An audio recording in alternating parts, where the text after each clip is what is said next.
One other thing I wanted to bring up for this weekend. If the Colts lose, the Colts are the number one seed in the AFC. We've asked all week long, who is the best team in the AFC? It's not Pittsburgh, right? Not Pittsburgh after last night and that horrible defense giving up 30 points to 40-year-old Joe Flacco, who looked really good, by the way. Nope, it's not them. And is it the Colts? The Colts take on the Chargers this weekend. The Colts are going on the road. I think it's a difficult spot for the Colts this weekend. If the Colts lose to the Chargers and the Patriots win over Tennessee on Sunday, the Patriots will be the number one seed in the AFC. Yeah, River liked that one, huh? You didn't know I had that one ready to go. There's the opening take, everybody. Patriots win. Colts lose to the Chargers on the road. Patriots are the top seed in the AFC. And I know the games will get harder. I do think Cleveland's a tough game with the defense, but they still have a rookie quarterback. And I want to get into some of those numbers, Patriots historically versus number one picks and rookie quarterbacks. The Falcons game, I think, will be tricky. And, we'll look down the line. Let's keep it to this week. This game, I just can't see the Patriots losing it. I would love to make the case for the Tennessee Titans. And I will give you some betting numbers that I haven't even brought up this week that I looked into today where I said, wow, this is a terrible betting spot for the Patriots. Like, historically, you put money on a team in this situation, it's historically bad. But let's be realistic. I think this team now knows what's in front of them, and they've built this relationship and trust and respect with Mike Vrabel where they're motivated, right? Nobody was out. Did you notice nobody was listed out for the game? Every week on a Friday, he's like, yeah, this guy's not going to play, blah. Nope, everyone's all in. They're all in with the coach. They're ready. They're ready to get on a flight and flex. They want to flex. They want to flex on the Tennessee Titans. And a lot of those guys that are on the team were on that team last year, and I mentioned Drake May. A lot of the guys that are on this year's team were on last year's Tennessee Titans team. All the coaching staff, part of the Tennessee Titans. So in hindsight, it probably was a favor for a lot of them and Mike Vrabel to get fired, because you look at it now, the owner of the Titans has literally been Michael Corleone of the Five Families right now. And Vrabel did that here too. Mike Vrabel was the godfather here. Anybody that was a part of the team, captains, guys who signed extensions the year before, generally were gone even by week one. It happened with Peppers. The Patriots know what's at stake this week. And what's really at stake, and if you're watching the other games, because I watch all the games, just so you guys know, I watch them all. The Patriots play at 1 o'clock, and then it's Colts-Chargers 4 o'clock. Get locked in. You're going to be rooting for the Chargers this week. I think if the Pats can win this and be in first place, they could hold it the way the schedule's ahead.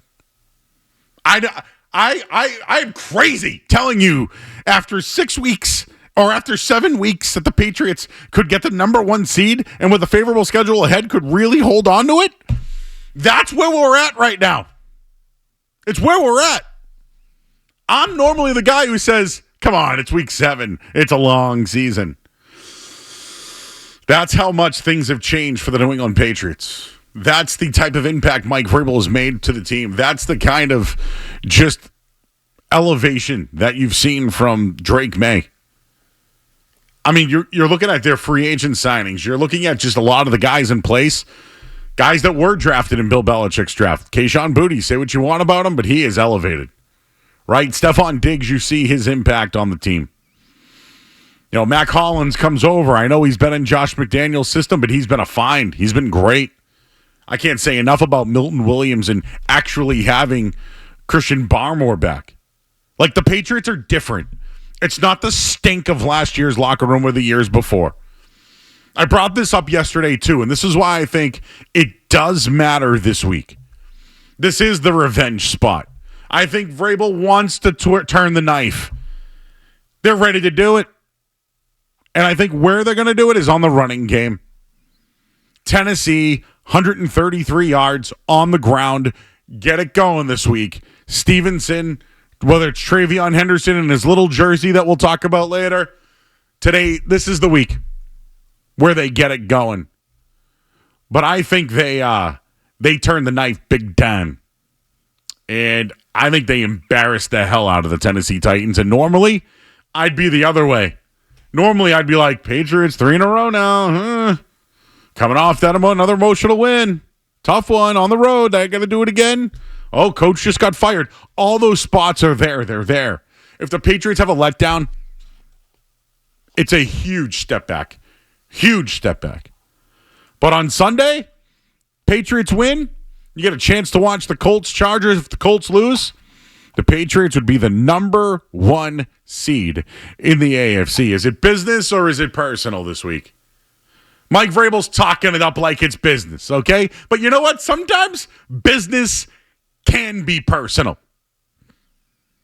Now, when you go back to the Parcells-Belichick stuff, that stuff was personal. This Mike Vrabel part, he's making it look like business. On Sunday, it's personal. And I do think it is business this weekend for Mike Vrabel. But don't tell me it ain't personal. Sometimes business is personal. Sometimes personal is business. Speaking of that, we have Brian Barrett on from The Ringer. The Ringer does a ton of articles. There are a lot of writers that were elsewhere that kind of land there. And I don't know if they're friends with Bill Simmons. You guys know the deal. So Brian's like a stat nut. So we have Monty. He's really good at breaking down, how teams were before deadline. He's very good at analytics. But this was not written by him. It was one of his partners. And they did winners and losers this week. And they go through like who the winners in the league are and who they aren't. And when I popped on this one, I had to read through it a little bit. I was like, Aaron, is there any Patriots in here? Winners and losers of the week? So I had to scroll a little bit. It wasn't, wasn't just click on it and you find out. So as I kept scrolling, all of a sudden I read winner by proxy, Josh McDaniels. McDaniels is a winner because he gets to coach Drake May, who followed up last Sunday night's breakout performance against the Bills by playing even better in a 25-19 win over New Orleans. Threw for 261 yards, 3 touchdowns, and it talks about his completion percentage. It actually brought it down after last week. He averaged 0.58 EPA per dropback, which led all passers for Sunday's games. Somehow it went down, but he led everybody. May is now tied for 6th in EPA per dropback. He leads the NFL in success rate, and it should put him in the MVP conversation.